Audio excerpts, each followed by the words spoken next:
Welcome back, listeners, to Mind Over Matter. I'm your host, Sana, and today we have an exceptional guest with us, Dr. Mark Hicks.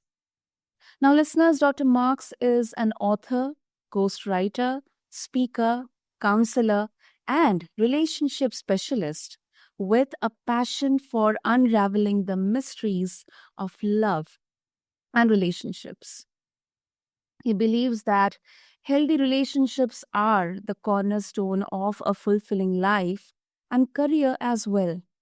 Dr. Hicks has poured his heart into his book, Learning Love, Building a Life That Matters, and Healthy Relationships That Last, where he teaches the 5 components of love that anyone can learn and practice to build a healthy, happy, thriving relationships.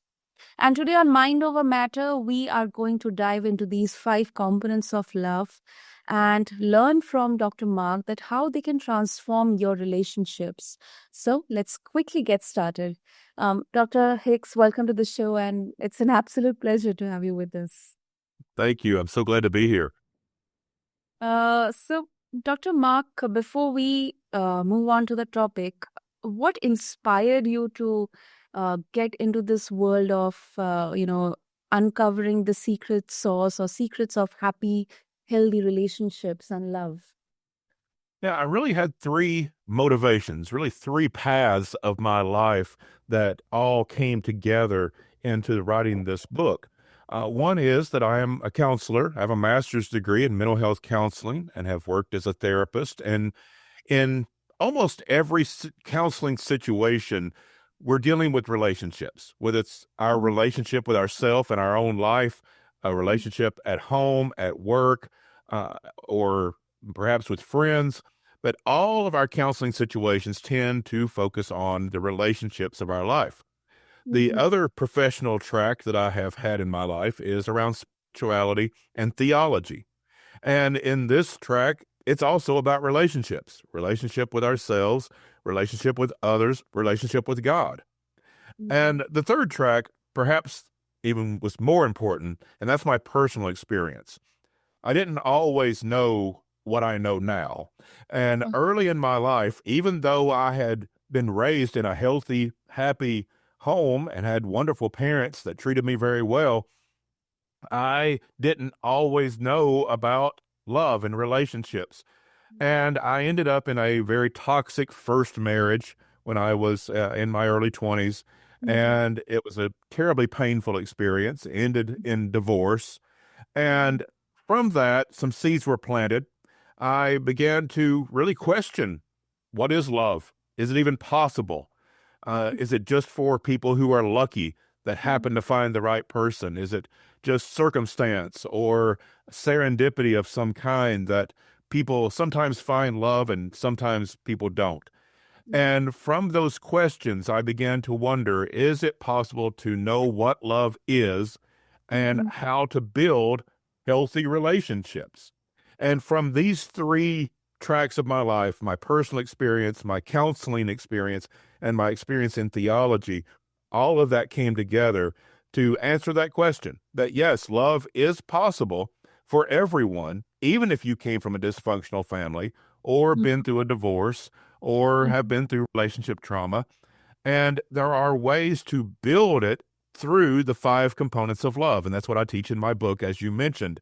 I teach the 5 components of love that anyone can learn and practice to build those healthy relationships that you want and that you need and deserve. Wow, wow. I mean, that's a heck of a journey, Dr. Mark. And Yeah.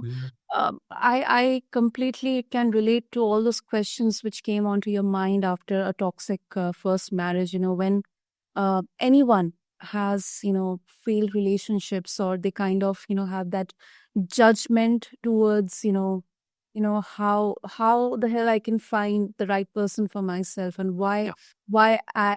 I keep on getting hurt in relationships. It really demotivates, mentally, physically as well, and kinds of that loneliness creeps into the person. And we all know that, especially after the pandemic, loneliness has been one of the most dangerous, kind of endemic for all of us. So I believe it's very, very important. It's high time that we do spread the awareness, how exactly we can have a healthy, happy relationship, because definitely it has long-term benefits, both mentally, physically, emotionally, and spiritually. So thank you for sharing your journey, Dr. Mark. Oh, and you're absolutely right. Loneliness is a horrible thing for our Yes. health, for our mindset, and it is a pandemic. It is a situation that so many people face, not only from our era of COVID, but we're separated by so many things. We have so many acquaintances through social media and through so many other ways that we have contact, and yet we are lonely in a crowd. We aren't really forming those connections, and we're less confident on how to form those connections. And that's what I hope to help with, of building people's confidence, knowing they can build healthy relationships in their life. Absolutely. Okay, so let's move to the topic, Dr. Mark. So can you give us an overview of these 5 components of love that you teach in your book? Absolutely. The first component is a bit of a surprise to a lot of people. The Yeah. first component of love is grief. And when we think about love, we often bypass a lot of that type of thought. We think that everything should be bubblegum and butterflies. It's all sweet and beautiful. And it is part of it. We will get to that. But we need to understand that life hurts sometimes. No one gets through life without some scars. Everyone goes through tough times. And when that happens, sometimes instinctively, we start putting up emotional walls. We put up barriers. We keep people at arm's length. We push them out of our life, trying to protect ourselves. And that's a logical line of thought, but it doesn't actually work. We end up just hurting ourselves more, because when we push everyone out of our life trying to protect ourselves, there's no way to build those healthy relationships. Grief, although it's painful, it hurts, it is also a healer. Grief is our comeback story. Grief is our way back from those hurts. If we've been in a dysfunctional relationship, or raised by parents who hurt us in some way, or been through a divorce, or been betrayed by a friend, or whatever the situation might be, when we know how to grieve, when we know how to go through that process and heal from that, we can stay engaged in life. We can stay connected with people. We can't fix the past, and some Mhm. things will be so painful that it's like it leaves a hole in our heart. But what I want people to understand is that we can live a really good life with a hole in our heart. There is a way back from that. We can't fix everything, but we can stay connected in loving relationships with family, with friends, even loving what we do and being connected with our coworkers. We can have those healthy relationships, but we need to know a way back from the hurts of life. And grief is that healer. Hmm. Now, the second component is emotion. This is the one everyone thinks about. This is Mhm. the sweet element of love, those emotional connections where we feel so close to people in our lives. And it can be in every area of our life. Obviously, it's a different kind of connection that we have with maybe a spouse versus a coworker. That's a different kind of emotional connection, but we can still have those emotional connections. It just manifests differently. But Mhm. that emotional connection with people, of appreciating who they are and the value they have in our life and the value we can bring to theirs, is a very powerful thing. And sometimes that's easy for people. They share their emotions very easily. For other people, it's more difficult. They're more introverted, more cerebral. They have a harder time showing their emotions. And to those people, I say, it's okay. It's a practice. Start small and learn to say things like, I love you. And if you can't say that because maybe in the family you were raised in, love was a word that was used as a weapon, then Mhm. don't say it. Say things like, I appreciate you. Learn to say thank you sincerely when people do something nice. The point is, people in your life who you care about need to know you care about them. And so express that. Even if it feels awkward at first, like any other skill, you'll get better as you practice and you'll be able to build those emotional connections. Now, the third component is a balancing component to emotion, and it's practicality. Practicality is the idea of making those good decisions every day that keep us living together well, learning to communicate. Communication is a learned skill set. So learning how to talk in those relationships and work out issues through communication, dealing with things like money. If we're a married couple, we need to know how are we going to handle money in our household? Is one person in charge of it, or are we doing it as a team? Parenting decisions, if we're parents, all of these things are practical decisions. And one of the most difficult practical realities in life is that some relationships have to end. Yep. If we want to have healthy relationships, a practical reality is sometimes we have to make room for them. And that means we might have to end a toxic or abusive relationship in order to make room in our life for the healthy relationships that we deserve. And that's going to be difficult. That goes back to the process of grief to heal from that difficult decision. But knowing how to make practical, good, healthy decisions within those relationships keeps us together. It's emotion, the second component that brings us together. Practicality keeps us together. Now, the fourth component is very important. It is loving ourselves. It is acceptance. We have to accept other people, even though they have flaws. That doesn't mean we accept abuse. That's not acceptable, but no one's perfect. So we're going to have to accept others. But most importantly, we have to accept ourselves. Self-love is critical for relationships. Brene Brown has done some great research on this and written about it wonderfully. Other people have as well, but she's very noted for it. She says, and she's correct, we can only love other people as much as we love ourselves. That's the limit. And so many people get that reverse. They think if I get other people to love me, it will validate me, and then I can love myself. That's not how it works. It makes some logical sense, but it doesn't actually work that way. Love is not a commodity like money. If we need more money, we can get another job. We can maybe get a raise at our current job, a second job. We can go get a loan from a bank or maybe borrow money from a friend. There's lots of ways that we can theoretically get money. Love is not like that. It has to be grown organically within us. And so the love we grow in our own life for ourselves is the capacity for us to love others. So if you want to have a better relationship in your marriage or with your children or with your friends or with your coworkers, learn to love yourself more, and you'll have more love to give away. And finally, the fifth component is passion. And this is a passion for life. This is the adventure of life. It is the enjoyment of life. It is the wind in our sails and the fuel in our engine. It gets us up in the morning looking forward to what the day brings and living life with the people that are in our life that we love. And the key to that, the secret ingredient to having a passion for life is fun. Remembering to have fun. Enjoy the people in our life. Have fun with one another. Enjoy the things you do. Have fun at work as much as possible. Have fun at home as much as possible. Now, of course, you're not going to be able to have fun. You won't be able to have fun all the time. There are serious things in life. We recognize that. That's why practicality is the third component of love, because there are serious things of life. And we know that there are tragedies in life.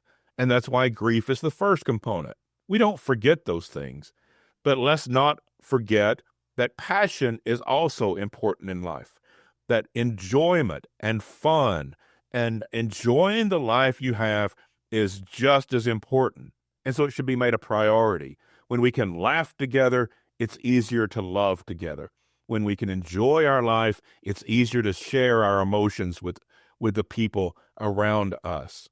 And so, if you can grieve the hurts of life and come back from that and stay connected with the people you love, even when you've been hurt, and you can connect emotionally with people, you make good decisions, practical decisions that you can live together well.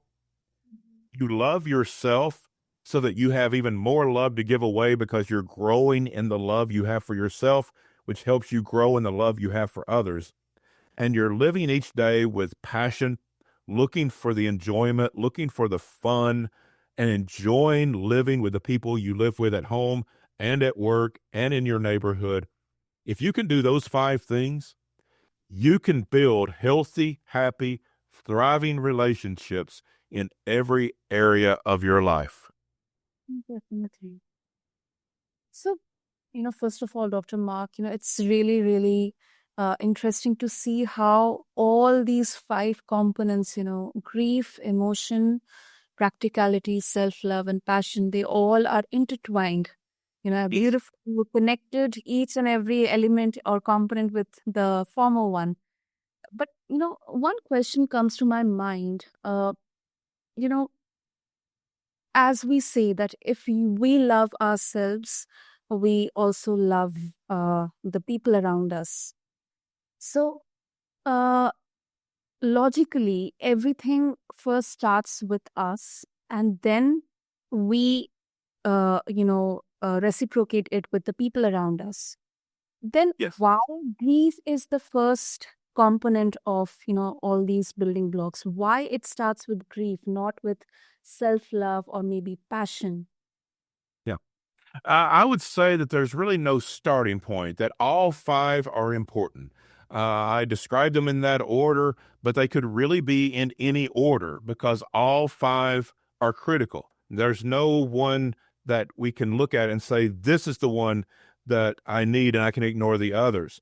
In fact, what most people struggle with in their relationships, they may instinctively know 1 or 2 or 3 of these. If they were raised in a healthy family, they were probably taught these without using the words perhaps, but they were probably taught some of these components, and they think they know about love, and then they wonder what's wrong. Maybe they have emotional connections and they're making good decisions and they do love themselves and they have a passion for life, but they've got a hurt in their past they never really grieved, and so they kind of keep barriers up even though they have some element of connection. There's some pulling back sometimes, and then they wonder what's wrong. Or maybe people have the first 4, but they've forgotten to enjoy life. They're working so hard to build that home, working so hard to build that career, that they forget to enjoy it, and they forget about fun. And so what this does is conceptualize the work of love, the building of love, so that we can look and see these are maybe 3 or 4 components. I'm doing pretty well, but this component is where I need work, and we're able to identify it. So I would say all 5 are equal. You can put them in any order. That's just the order that I express them, but you really need all 5. And if you're in a relationship that seems pretty good, but then something's missing, and you just wonder what's wrong, look at these 5, and you probably have 2 or 3 or 4 doing well, but you might be missing 1 or 2, and that's where you need to focus your attention. Makes sense. Makes sense. And how do these 5 components interact? Especially with the context of today's generation. Which is you know complete. They have completely a different concept of love or relationships, or even commitment. Mhm. Yes, every generation tends to change sort of the rules of relationships, and that's one of the complications now, particularly with practicality. Is at one time there were pretty strict rules in a lot of societies about the role of men, the role of women, the role of children in the family, and it wasn't really discussed. It was just the rule of society. Younger people in some cultures have sort of changed some of those rules. Women have more responsibilities now than they did in decades past in many cultures. Children have different roles. They're more open to hearing what children have to say as opposed to keeping them silent, and as other generations may have. And depending on your culture, depending on the background you come from in your family, a lot of these things can change from one generation to another. And that's why practicality is so important. That's the decision-making element of our relationships. This is the communication element of our relationships. We can't just assume it's going to work a certain way anymore, because one family may have done it one way, another family may have done a completely different idea. And if those people are friends or if they're co-workers, and sometimes maybe even they marry from very different family backgrounds, all of these things have to be sorted out. And that's why practicality is so often forgotten. We think if we have an emotional connection and we like people, we love people, that it will just work out. But that's not true. Sometimes we have to focus on that practical element, because the way things worked in my family may be very different than someone else's family. And in order for us to be friends or co-workers or family, we have to sort of work out those differences, because every generation changes. Absolutely. That's a really, really great answer, Dr. Mark. Okay, so can you also share with us a success story where all 5 components came together to transform a relationship? Well, I think, yes, there's a lot of success stories, but I will say we never arrive at success. It is a practice. And in my own life, I'm very happily married now. I have a second marriage, a second chance at a happy marriage, and I'm very fortunate. I have a wonderful marriage, but it is still a practice. It's something we have to put these 5 components of love into practice every day, and we're not going to be perfect at it all the time. Love is not something we just arrive to.